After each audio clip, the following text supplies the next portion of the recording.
हे आहे दिल्लीचं आंबेडकर भवन. आंबेडकर भवन आहे दिल्लीमधलं, आपली राजधानी दिल्ली, तिथलं आहे हे आंबेडकर भवनचा गेट आहे, मेन गेट.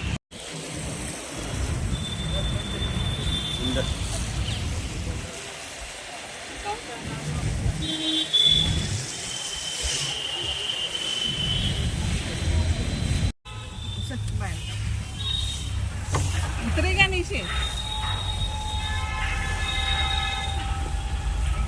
नीचे उतर सकते. देखो हम एंट्री कर रहे हैं, ये एंट्री का गेट आहे. झाडाखाली ग नाराजी. गाईड आहे का ते म्हणते, गाईड लागेल का म्हणे. नाही ना गाईड, आपल्याला पाहिजे का पण तुम्हाला गाईड घ्यावं लागते. गाईड सोबत घ्यायचं आहे का म्हणजे, पाहिजे का म्हणे, एंट्री करावं लागते गाईड पाहिजे.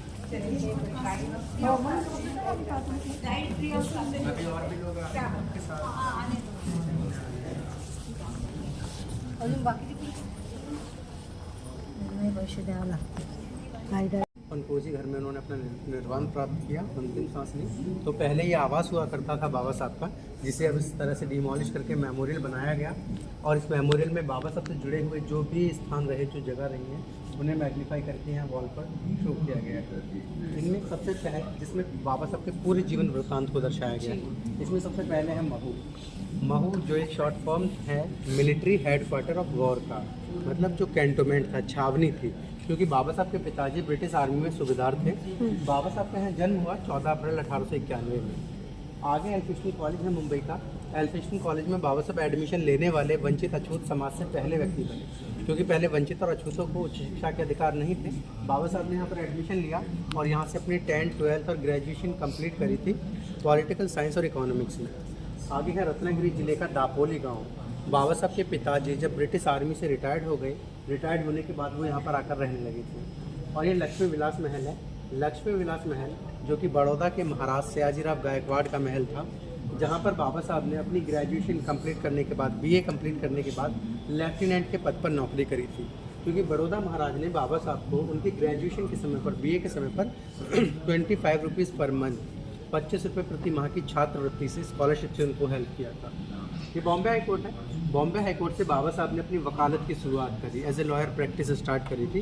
क्योंकि 1922 में बाबा साहब लंदन के ग्रेज इन से बैरिस्टर एट लॉ की डिग्री अर्जित कर चुके थे. और ये नासिक का कालाराम मंदिर है. कालाराम मंदिर बाबा साहब के जीवन की दूसरा सत्याग्रह आंदोलन रहा था, क्योंकि पहले वंचित और अछूतों का मंदिर में प्रवेश निषेध था. यहाँ तक कि आज के भारत में भी बहुत सी जगह हैं जहाँ दलितों को प्रवेश नहीं दिया जाता मंदिर में. अब एक सामाजिक समानता को स्थापित करने के लिए बाबा साहब ने इस कालाराम मंदिर सत्याग्रह का नेतृत्व किया और वंचित अछूतों को मंदिर में प्रवेश दिलाया था. एक गवर्नमेंट लॉ कॉलेज है मुंबई का. गवर्नमेंट लॉ कॉलेज में बाबा साहब पहले एक प्रोफेसर के रूप में अपनी सर्विस देते हैं. फिर बाद में बाबा साहब की उच्च शैक्षणिक योग्यता के आधार पर इस कॉलेज का बाबा साहब को प्रिंसिपल बना दिया गया. क्योंकि बाबा साहब पहले ऐसे भारतीय हैं जो डबल डॉक्टरेट होल्ड करते हैं इकोनॉमिक्स में. और केवल इंडिया की डबल डॉक्टरेट नहीं है बाबा साहब, इंडिया के साथ साथ पूरे एशिया के डबल डॉक्टरेट हैं, जिस रिकॉर्ड को आज तक भी कोई ब्रेक नहीं कर सका. राइट. ये लंदन ब्रिज है. लंदन का एक तरह से देखते हैं तो एक प्रतीक चिन्ह यहाँ पर दर्शाया गया, क्योंकि 1916 में बाबा साहब ने लंदन स्कूल ऑफ इकोनॉमिक्स में एडमिशन लिया था डॉक्टरेट ऑफ साइंस के लिए. ग्रेज इन में एडमिशन लिया था बैरिस्टर एट लॉ के लिए. तो एक यहाँ पर प्रतीक चिन्ह यहाँ पर दर्शाया गया. ठीक है, आप लोग पीछे मुड़ जाइए. भारत को आधुनिक बनाने में बाबा साहब के क्या योगदान रहे. सबसे पहले है वोटिंग का अधिकार. पहले वोट डालने को जो अधिकार हुआ करता था वो कुछ सावंतों को, टैक्स पेयर लोगों को, ग्रेजुएट्स और पूंजीपतियों को होता था. और उसमें भी वोट डालने का अधिकार सिर्फ पुरुषों के लिए था, महिलाओं को वोट डालने के अधिकार नहीं थे. यहाँ तक कि महिलाओं के जो वोट थे वो उनके हस्बैंड डाला करते थे. बाबा साहब ने कहा कि ये तो गलत है, क्योंकि हमें एक स्ट्रॉन्ग डेमोक्रेसी को डेवलप करना है, मतलब एक सुदृढ़ लोकतंत्र की स्थापना करनी है जिसमें सबकी समान भागीदारी होनी चाहिए. बाबा साहब ने कहा कि अगर एक पियोन वोट करता है तो उसकी भी वोट की वैल्यू उतनी होनी चाहिए जितना कि एक पीएम की हो. तब बाबा साहब ने हमें 1 वोट 1 वैल्यू की पॉलिसी दी, जिसके आधार पर आज हम सभी लोग वोट कर पाते हैं. ये हमारे संविधान की प्रस्तावना है. और प्रस्तावना को देखिए तो प्रस्तावना एक तरह से देश का आईना होता है, क्योंकि हमें जो भी राइट्स है, इक्वालिटी राइट्स, जस्टिस, मतलब जो अधिकार हमें मिले हैं, हमारा संविधान हमें देता है। ये 26 जनवरी 1950 की ओरिजिनल फोटो है। पहले राष्ट्र अध्यक्ष राष्ट्रपति इस तरह रथ बग्गियों में आते थे, अभी मॉडर्न इंडिया में इस तरह से हम सेलिब्रेट करते हैं। और देखिए विमेन एजुकेशन पर, महिला शिक्षा पर बाबा साहब का सबसे ज़्यादा फोकस रहा, क्योंकि बाबा साहब का ये मानना था कि किसी भी समाज या समुदाय के यदि पुरुष शिक्षित होते हैं तो शिक्षा केवल एक परिवार, एक समुदाय तक सीमित होकर रह जाती है। यदि उसी परिवार की महिलाएं शिक्षित होंगी तो शिक्षा का प्रसार कई पीढ़ियों तक और कई परिवारों तक शिक्षा का विस्तार होगा। और यदि किसी परिवार की महिला शिक्षित होती है तो उसकी आने वाली हर एक पीढ़ी शिक्षित होगी। ये फैक्ट्री एक्ट है। ये फैक्ट्री एक्ट है 1942 में, 1942 में जब बाबा साहब बॉम्बे वायसराय की लेजिस्लेटिव काउंसिल में मेंबर अपॉइंट हुए, तब उसी में से बाबा साहब को लेबर मिनिस्टर, श्रम मंत्री चुना गया। तब बाबा साहब ट्रेड यूनियन एक्ट और फैक्ट्री एक्ट में सुधार करते हैं। पहले लोगों को जैसा कि 14-14, 16-16 घंटे काम करना पड़ता था, मजदूरी करनी पड़ती थी, तो बाबा साहब ने उसमें सुधार किया और 14-16 से घटाकर 8 घंटे का प्रावधान किया। और ये प्रावधान भी किया कि अगर किसी से 8 घंटे से भी ज़्यादा काम लिया जाएगा तब उसका एक्स्ट्रा पे, ओवर टाइम उसे पे करना होगा। आज महिलाओं को सर्विस में रहते हुए जो मैटरनिटी लीव दी जाती है, जो कि उनकी डिलीवरी से पहले, डिलीवरी के बाद तक फुली पेएबल होती है, मातृत्व अवकाश, उसका भी प्रावधान बाबा साहब ने उस समय किया था। पहले महिलाओं को कम वेतन मिलता था पुरुषों की अपेक्षा। बाबा साहब ने कहा कि गलत है, जब दोनों समान कार्य करते हैं समान अवधि तक तो दोनों को समान कार्य के लिए समान वेतन दिया जाना चाहिए, जिसका प्रावधान आज हमारे संविधान में है। महिला और पुरुष दोनों के लिए समान कार्य के लिए समान वेतन, equal pay for equal work, मतलब जो equal pay for equal work. आज हमारे लिए PF ESI पेंशन की जो सुविधा मौजूद है, इसका भी प्रावधान बाबा साहब ने उस समय किया था। महिलाओं को आज हम देखेंगे तो महिलाएं आज हर एक क्षेत्र में अग्रणी और अग्रसर हैं, चाहे वो मास कम्युनिकेशन हो, मास मीडिया हो, डिफेंस हो। देखिए डेमोक्रेसी में भी अगर हम बात करेंगे तो एक छोटे से गांव की प्रधान से लेकर महिलाएं प्रधानमंत्री और राष्ट्रपति पद तक पहुंच चुकी हैं। ब्यूरोक्रेसी में देखेंगे तो एक छोटे से क्लर्क से लेकर IAS, IPS, जज और सेक्रेटरी लेवल तक महिलाएं पहुंच चुकी हैं, जिसमें बाबा साहब का सबसे बड़ा योगदान रहा है। बाबा साहब का बचपन यहाँ पर हम देखेंगे तो बाबा साहब की जो शादी हुई थी वो बचपन में माता रमाबाई से हो गई थी। बचपन में क्योंकि उस समय बाल विवाह प्रचलन में थे, तो बाबा साहब की शादी भी बचपन में माता रमाबाई से हो गई थी। बाबा साहब की एज लगभग 13 से 15 वर्ष के बीच रही थी और माता रमाबाई के 9 से 11 के बीच। और बाबा साहब का जो स्कूल में एडमिशन हुआ वो भी उनके पिताजी की सिफारिश के आधार पर हुआ, क्योंकि बाबा साहब के पिताजी ब्रिटिश आर्मी में सूबेदार थे। तो इस आधार पर बाबा साहब को स्कूल में एडमिशन तो मिल गया, लेकिन बहुत सारे टर्म्स, कंडीशन, बाउंडेशन ऐसी थी कि वो क्लास के अंदर नहीं बैठ सकते थे उन सभी सवर्ण बच्चों के साथ। बैठने के लिए उनकी व्यवस्था वहाँ की जाती जहाँ सब लोग अपने जूते चप्पल उतारा करते थे, और उस समय बैठने का जो टाट होता था उन्हें अपने घर से लेकर आना पड़ता था, छुट्टी के बाद वापस लेकर जाना पड़ता था। पीने का पानी भी या तो अपने घर से वो लेकर आएंगे, वरना स्कूल में पब्लिक प्लेस पर उन्हें पानी पीने नहीं दिया जाएगा। एक पियन था चपरासी जो बाबा साहब को ऊपर से इस तरह से पानी डालकर पिलाता था। तो देखिए बाबा साहब लिखते भी हैं अपनी एक बुक वेटिंग फॉर वीज़ा में कि जिस दिन वो पियन एब्सेंट रहता था या छुट्टी पर रहता था, उस दिन मुझे पूरे दिन प्यासा रहना पड़ता था। यहाँ तक कि नाई भी उनके बाल नहीं काटते थे, ये कहकर कि हम जानवर और पशुओं के बाल काट सकते हैं, तुम जैसे लोगों के बाल नहीं काटेंगे। तब बाबा साहब के बाल भी उनकी बड़ी बहन काटा करती थी, जिसका नाम तुलसा था। इस फॉर्म में कि बाबा साहब की पढ़ने में कितनी रुचि रही। बाबा साहब ने कभी किसी चीज़ की डिमांड नहीं की थी, ये मांग नहीं की थी कि मेरे पास भी अच्छा बैग होगा, जूते होंगे, या जो सुविधाएं सवर्णों के पास है वो मेरे पास होगी, मैं तभी स्कूल जाऊंगा। हर सिचुएशन में बाबा साहब ने अपनी पढ़ाई को समर्पित किया, चाहे किसी स्ट्रीट लाइट के नीचे बैठकर पढ़ना हो, किसी फुटपाथ पर, चबूतरे पर। देखिए एक बार एक पैनल इंस्पेक्शन आता है, इंस्पेक्शन मतलब निरीक्षण के लिए, और वो कुछ क्वेश्चन पुट अप करता है। तो क्लास के अंदर बैठे हुए जो सवर्ण थे वो उस क्वेश्चन का कोई आंसर नहीं दे पाए, तब पीछे से एक हाथ उठा और वो हाथ बाबा साहब का था। तो बाबा साहब उस क्वेश्चन का एक्यूरेट आंसर दे देते हैं। फिर नेक्स्ट क्वेश्चन वो टीचर बाबा साहब को बोर्ड पर सॉल्व करने के लिए बुलाते हैं।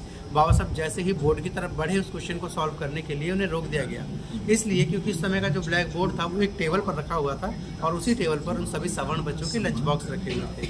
बाबा साहब को इसलिए रोका गया कि अगर वो बोर्ड की तरफ आगे बढ़ेंगे और उनकी परछाई अगर लंच बॉक्स या बोर्ड पर जाती है तो उनका खाना, बोर्ड, लंच बॉक्स सभी अपवित्र या दूषित, अशुद्ध हो जाएंगे।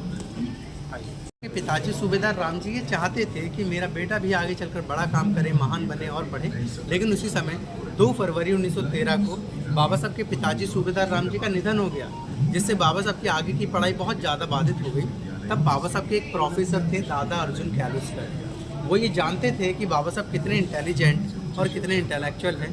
तब वो बाबा साहब की सिफारिश करते हैं सयाजीराव गायकवाड़ से, जो बड़ौदा के महाराज थे।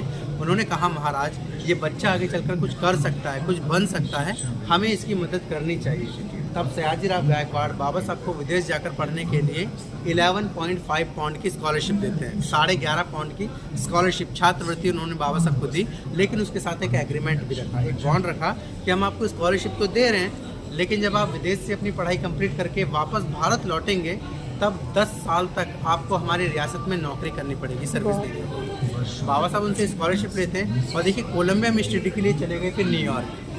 ये कोलंबिया कैंपस को यहाँ पर दर्शाया गया है। कोलंबिया में बाबा साहब ने एडमिशन लिया था पोस्ट ग्रेजुएशन में, और यहाँ पर इनका मेन सब्जेक्ट था इकोनॉमिक्स। लेकिन इसके अलावा बाबा साहब ने बहुत सारे एंसिलरी सब्जेक्ट पढ़े और सभी सब्जेक्ट में बाबा साहब मास्टर्स थे। यहाँ से बाबा साहब ने अपनी पोस्ट ग्रेजुएशन कंप्लीट करी, ठीक है, यहाँ से बाबा साहब ने अपनी पोस्ट ग्रेजुएशन कंप्लीट करी और आगे की पढ़ाई करने के लिए लंदन जाते हैं। आगे आ जाइए, वो स्कूल के बच्चे थोड़ा आगे की पढ़ाई करने के लिए बाबा साहब लंदन जाते हैं। लंदन स्कूल ऑफ इकोनॉमिक्स में एडमिशन लिया था डॉक्टरेट ऑफ साइंस के लिए, ग्रेजिन में बैरिस्टर एट लॉ के लिए। लेकिन उसी समय जो प्रथम विश्व युद्ध छिड़ा हुआ था, फर्स्ट वर्ल्ड वॉर, उस प्रथम विश्व युद्ध का प्रभाव लंदन में ज़्यादा था, तो बाबा साहब को बड़ौदा से जो 11.5 पाउंड की स्कॉलरशिप मिल रही थी वो फिर बंद हो गई, डिसकंटिन्यू हो गई, जिसकी वजह से बाबा साहब को अपनी पढ़ाई अधूरी छोड़कर ही लंदन से वापस भारत लौटना पड़ा। बाबा साहब वापस भारत लौटे और देखिए बड़ौदा पहुँचे। के बाद बाबा साहब जब वापस अपना बाबा साहब ने जब लंदन से अपनी पढ़ाई वापस करके अधूरी छोड़कर जब वापस भारत लौटे और वो बड़ौदा पहुँचे। ये बड़ौदा के महाराज सयाजीराव गायकवाड़ हैं जिन्होंने बाबा साहब को स्कॉलरशिप दिया था, और ये उनका लक्ष्मी विलास महल। तो जैसा कि बाबा साहब और महाराज के बीच एग्रीमेंट हुआ था कि जब आप विदेश से अपनी पढ़ाई कंप्लीट करके वापस भारत लौटेंगे तो 10 साल तक आपको हमारी रियासत में नौकरी करनी होगी। उस आधार पर देखिए बाबा साहब बड़ौदा रियासत में मिलिट्री अकाउंट्स ऑफिस में as a PCS officer military secretariat की पोस्ट पर सैन्य सचिव के पद पर नौकरी करते हैं। लेकिन यहाँ भी इतने बड़े पद पर नौकरी करते हुए भी इतना भेदभाव सहन करना पड़ता है कि अगर वो फाइल मांगते हैं किसी चपरासी से तो फाइल दूर से फेंक कर दी जाती है। पानी मांगते हैं तो कोई पियोन उन्हें पानी देने तक के लिए तैयार नहीं हुआ। तब बाबा साहब ने इसकी शिकायत महाराज से की कि महाराज, मैं अपने समाज में सबसे ज़्यादा पढ़ा लिखा, सबसे शिक्षित व्यक्ति हूँ, कोलंबिया जैसी वर्ल्ड क्लास यूनिवर्सिटी से मैंने अपनी स्टडी कंप्लीट करी, लेकिन फिर भी मेरे साथ इस तरह का भेदभाव किया जाता है। महाराज ने कहा मैं इसमें अभी कुछ नहीं कर सकता क्योंकि अभी जाति प्रथा अपनी चरम सीमा पर है, और मैंने भी आपको इतने बड़े पद पर बिठाकर एक क्रांति को जन्म दे दिया।